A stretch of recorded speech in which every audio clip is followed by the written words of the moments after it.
రైతు రాజ్యం, రైతుల కోసమే కాంగ్రెస్ అధికారంలోకి వచ్చింది. ప్రజాప్రభుత్వం, ప్రజల మేలే మేము చూసుకుంటాం. కాంగ్రెస్ రావాలి, మార్పు కావాలి. ఇట్లాంటి ప్రభుత్వాన్ని నమ్మి గుడ్డిగా గెలిపించినందుకు రైతులకు, ఎస్పెషల్లీ రైతులకు మంచి గుణపాఠం, అంటే ఎంత మంచి గుణపాఠమో. రైతులు యూరియా కోసం పడుతున్న కష్టాలు ఎంత ఘోరంగా ఉన్నాయంటే, ఇది గత కొన్ని రోజులుగా, కొన్ని నెలలు అవుతుంది ఈ యూరియా కష్టాలు. అప్పుడు ఇందిరమ్మ రాజ్యం ఉన్నప్పుడు, ఇందిరమ్మ ఆమె ప్రధానిగా ఉన్నప్పుడు ఎట్లయితే రైతులు లైన్ లో చెప్పులు నిలబెట్టి పడిగాపులు కాసు, అంటే ఇప్పటికీ ఆనే కూర్చోలేరు కాబట్టి వాళ్ళ ప్లేస్ లో ఆ చెప్పులు పెట్టి వీళ్ళు కొంచెం సైడ్ కి పోయి తినో లేకపోతే కూర్చోనో వాళ్ళ లైన్ వచ్చినప్పుడు వెళ్ళి అప్పుడు యూరియా తీసుకునేటోళ్ళు. అట్లాంటి కష్టాలు మళ్ళీ మన రాష్ట్రం మనకు వచ్చినాక మనకు తెలియలేదు, ఎందుకంటే అప్పుడు కేసీఆర్ ప్రభుత్వం ఉండే. ఇప్పుడు కేసీఆర్ ప్రభుత్వం పోయి కాంగ్రెస్ ప్రభుత్వం ఎంట్రీ ఇచ్చినాక ఇప్పుడు మళ్ళీ స్టార్ట్. ఎంత ఘోరంగా ఉన్న యూరియా కష్టాలంటే అసలు చెప్పడానికి, చెప్తుంటే కూడా మనకే ఏడుపు వస్తుంది. ఒకవేళ వాళ్ళ రైతులు పడుతున్న కష్టాలు చూస్తుంటే కన్నీళ్లు తప్ప ఇంకేం రావు, అంత ఘోరంగా ఉన్నాయి యూరియా కష్టాలు. పోనీ అంతసేపు లైన్ లో నిలబడ్డందుకు తగినంత, అంటే మనకి ఎంత కావాలో అంత యూరియా ఇస్తారంటే అది కాదు. ఒక ఎకరం ఉంటే ఒకటి, పోనీ 2.5 ఎకరాల మీద ఉందనుకో 2 బస్తాలు, 5 ఉండని 10 ఉండని ఇంకెన్నని ఉండని 2 బస్తాల కంటే ఎక్కువ ఇచ్చేది లేదు, అంతే లిమిటెడ్. ఏమనంటే మరి ఇన్ని పెట్టుబడులు పెట్టినాం, అన్ని పెట్టుబడులు పెట్టినాం, ఇంత ఆదాయం వస్తుంది కదా, ఇంత ఆదాయంలో రైతులకు యూరియా ఇచ్చే అంత అది కూడా లేదా, యూరియా కోసం పెట్టే అంత పైసలు కూడా లేవా?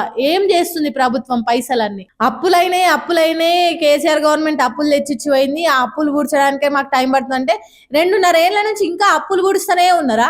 ఇంకా అప్పులు పూడిస్తే ఇలా అధికారంలో దిగిపోయి మళ్ళీ ఎలక్షన్లు వచ్చే వరకు ఇంకా అప్పులే పూడిస్తే మరి వీళ్ళ అధికారంలోకి వచ్చే ఏం లాభం కదా? ఇది పాయింట్ మాట్లాడండి మీరు. ఆ గవర్నమెంట్ ఈ గవర్నమెంట్ సపోర్ట్ చేస్తుంది అని కాదు. అండ్ మళ్ళీ చెప్తున్నా, ప్రతి వీడియోకి చెప్పి నాకు నోరు పోతుంది, కానీ మీరు అదే కాంట్రవర్సీ లాగా తీసుకుంటారు. బట్ నో, ఒక్కటి ఆలోచించాలి మనం, ఏం జరుగుతుంది, గవర్నమెంట్ తరపున మనకి ఏం వచ్చింది అనేది మనం ఒకసారి బాగా ఆలోచిస్తే అప్పుడు మనంతలా మనమే గవర్నమెంట్ ని ప్రశ్నించేటట్టు మనకు కొన్ని పాయింట్స్ వస్తాయి మైండ్ లో. అంటే ప్రెసెంట్ జరుగుతుంది అలా ఉంది కాబట్టి దాన్ని బేస్ చేసుకొని మేము చెప్తున్నాం. అండ్ ఇది ఓవరాల్ రైతుల నుంచి వచ్చిన అనాలిసిస్ బేస్ చేసుకొని మేము మీకు ఈ వీడియో చేస్తున్నాం. మీరే ఆలోచించండి ఒకసారి. కేసీఆర్ ఉన్నప్పుడు అప్పులు చేసిపోయిండు అంటే వాళ్ళ మాట అనుకుందాం, కేసీఆర్ ఉన్నప్పుడు అప్పులు చేసిపోయింది. సరే 2.5 ఏళ్ళు అవుతుంది అప్పులు ఊడుస్తున్నాం, ఇంకా ఊడుస్తూనే ఉన్నారా? మొన్న వాళ్ళు ఆర్టీసీ వాళ్ళు ధర్నా చేస్తే చేతులు ఎత్తేసిండు, మీరు నన్ను కోసిన రూపాయి లేదని. సరే పోయిందా? ఇప్పుడు రైతుల కోసం యూరియా ఇచ్చేంత లేదు, నిరుద్యోగులకు డ్యూటీలా లేవు, నోటిఫికేషన్లు లేవు, వాళ్ళు ఆల్రెడీ లేక కూడా రాశారు. మరి ఇంకేం చేస్తుంది? ఎంతో కొంత ఆదాయం అన్న వస్తుంది కదా, ఆదాయం ఎవరి జోబులలో పోతుంది? మరి ఇట్లా అనాల్సిన అవసరం ఎందుకు వస్తుందంటే మరి జరుగుతున్నాయి అట్లాంటి. మరి పైసలు ఎంతో కొంత పైసలు వస్తే ఎవరి జేబులలో పోతున్నాయి? ఎవరు తింటురు? పబ్లిక్ కి పెట్టాల్సింది పోయి మీ జేబులో నింపుకుంటా పోతే ఇంకా పబ్లిక్ కి మీరు ఎందుకు అధికారంలోకి వచ్చి ఏం లాభం? సేవ ఎందుకు చేయట్లేదు? పోనీ మీ సేవ కోసం ఎంతో ఎదురు చూసి మా కళ్ళు కాయలు కాసినా కూడా అంతో కొంత మేలు జరగాలి కదా. కొత్త గవర్నమెంట్ మారినప్పుడు ఆ గవర్నమెంట్ మీద వ్యతిరేకతతోని, మీ మీద నమ్మకంతో కాంగ్రెస్ గవర్నమెంట్ ని గెలిపిస్తే రైతులకు కనీసం యూరియా ఇచ్చే అంత అది కూడా లేదా గవర్నమెంట్ కి? మరి ఇంకేం లాభం అధికారంలో ఉండి కదా అనుకోవచ్చు మీరు. వీళ్ళు ఎందుకు ఇంత డైరెక్ట్ గా ప్రశ్నిస్తున్నారని. బట్ నేననే కాదు, చాలా మంది ఉన్నారు.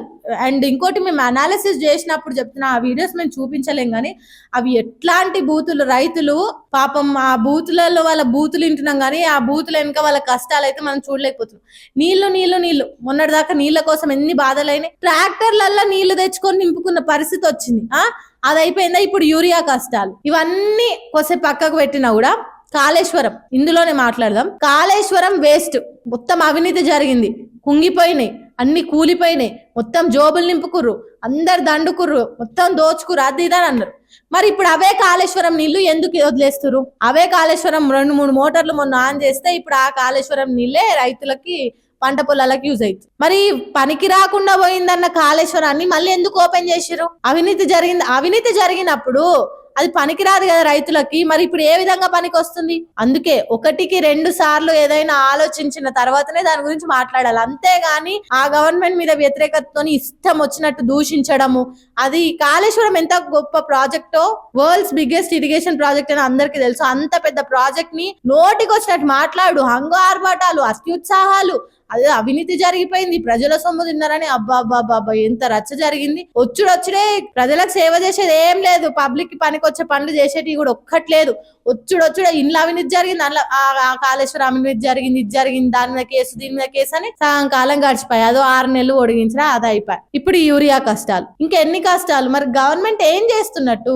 ఇంకెన్ని రోజులు ఇట్లనే పొడిగిస్తూ వస్తుంది? అయిపోయింది. ఇంకా ఇప్పుడు డిసెంబర్ వచ్చిందంటే 3 ఏళ్ళు అయితే ఇంకా 2 ఏళ్ళు, 2 ఏళ్ళల్లో ఒక 1 ఇయర్ తీసేసేయండి ఇంకా ఎలక్షన్స్ కోసమే. ఇంకా 1 ఇయర్, ఈ 1 ఇయర్ లో ఏం చేస్తుంది? ఇచ్చిన 6 గ్యారంటీలలో కంప్లీట్ గా ఏమైనా చేసింది ఉందా? లేదు. మరి ఇప్పుడు చెప్పండి, మీరు మేము చేసే ప్రతి దాని కింద అంటారు కదా, మరి చెప్పండి గవర్నమెంట్ చేస్తుంది కరెక్టేనా? మీ ఉద్దేశం ఓపెన్ గా కొద్దిసేపు పార్టీలకు అతీతంగా పక్కన పెట్టి చేస్తుంది కరెక్టే అని మీరు అనుకుంటురా? గవర్నమెంట్ ఎంతో కొంత మేలు చేయాలి కదా. జనాలు నమ్మి ఓటేసారు. కొత్త గవర్నమెంట్ ఎస్పెషల్లీ కాంగ్రెస్ గవర్నమెంట్ వస్తే అంతో కొంత మార్పు జరుగుతుంది, మన బతుకులు మారుతాయని నమ్మకంతో గెలిపిస్తే ఇది జరుగుతుంది. ఇంకోటి మనం ఇక్కడ మెయిన్ పాయింట్ గుర్తుపట్టాల్సింది ఏంటంటే, కాంగ్రెస్ ఎక్కువ గెలిచింది ఊర్లలోనే. అంటే రైతుల ఓట్ల వల్లనే ఎక్కువ శాతం కాంగ్రెస్ ఊర్లల్లో జరిగిన ఆ నియోజకవర్గాల నుంచి కాంగ్రెస్ పార్టీకి అధిక మెజారిటీ వచ్చింది. మరి ఊర్లల్లో రైతులే కదా నమ్మి ఓట్లు వేసింది. మరి అట్లాంటి రైతులకే అన్యాయం చేస్తే ఇంకేం లాభం అధికారంలోకి వచ్చి? ఏమో ఇంకా గవర్నమెంట్ కే తెలవాలి ఇంకెన్ని రోజులు. పోనీ ఒక వీడియో అయిపోయినా ఇంకో వీడియో చూసైనా బుద్ధి వస్తుందా? లేదంటే మళ్ళీ సారైనా ఒక పంట, ఇప్పటికి నా 4వ పంటనా, 4వ పంట. పోనీ ఈ పంటకైనా ఫస్ట్ పంట అంటే సరే తెలియదు, అప్పుడు కొత్త గవర్నమెంట్ వచ్చింది కాబట్టి అనుకోవచ్చు. సెకండ్ పంట ఓకే జరిగిపోయింది, ఇప్పుడు 3వ పంట 4వ పంట. ఇప్పుడు కూడా ఇట్లా అయితే ఇంకేం లాభం? మరి ఏం లాభం? ఎందుకని గెలిపించుకొని ఓటు వేస్ట్ అయిపోయినట్టే కదా. మరి మీరు ఏమనుకుంటారు? కాంగ్రెస్ గవర్నమెంట్ కి వేసిన ఓటు వేస్ట్ అయిందని మీరు అనుకుంటారా? లేదా ఉపయోగపడుతుంది, మాకు మా దగ్గర అన్ని బరాబర్ వస్తున్నాయి, గవర్నమెంట్ మాకు సక్రమంగా ఇచ్చింది, మేము కాంగ్రెస్ గవర్నమెంట్ ని గెలిపించినందుకు హ్యాపీగా ఫీల్ అవుతున్నాం అనుకుంటే కామెంట్లలో చెప్పండి. దాని మీద కూడా మేము అనాలిసిస్ చేసి చెప్తాం. ఇంకోటి నేను మళ్ళీ చెప్తున్నా వీడియో ఎండింగ్ లో కూడా, ఇది ఏ పార్టీలకు సంబంధించింది కాదండి, ఇట్లాంటి పార్టీలకు సంబంధించింది కాదు. ఇది ఓవరాల్ పబ్లిక్ నుంచి వచ్చిన అనాలిసిస్, ఎస్పెషల్లీ రైతుల దగ్గర నుంచి తీసుకున్న మాటలే మేము ఈ వీడియో చేసి మీకు ఓవరాల్ గా చెప్తున్నాం, అంతే. ఇంకా మీరే కామెంట్ చేయాలా, గవర్నమెంట్ రూలింగ్ ఎట్లుంది, ఈ యూరియా కష్టాలు, నీళ్ళ కష్టాలు, దీని మీద ఓవరాల్ మీరు ఏమనుకుంటారు అనేది కామెంట్లలో చెప్పండి. మనం ఇంకా మాట్లాడదాం.